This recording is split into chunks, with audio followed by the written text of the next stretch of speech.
My family left me out until they saw my bank account. I always knew I was the family afterthought, but I never expected them to change the locks.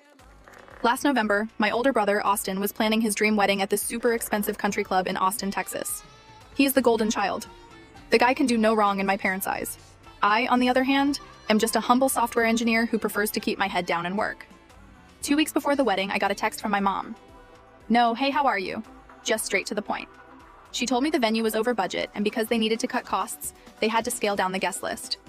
She said, and I quote, "Since you do not have a +1 anyway, we think it is best if you sit this one out to make room for Austin's high-profile friends." I was stunned, completely erased from my own brother's wedding via text. I didn't argue. I didn't fight.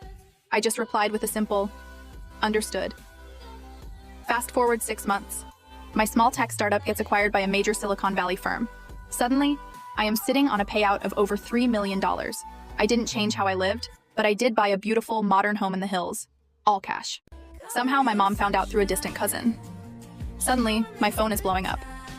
Mom is calling me 5 times a day. Austin is texting me about family bonding and how we need to grab drinks.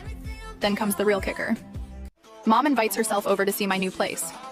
She walks in, eyes wide, looking at the view, and goes, "Oh, sweetie, we are so proud of you. You know, Austin and his wife are struggling to put a down payment on a house. We were thinking, since you have all this extra cash, you could cover it for them as a belated wedding gift."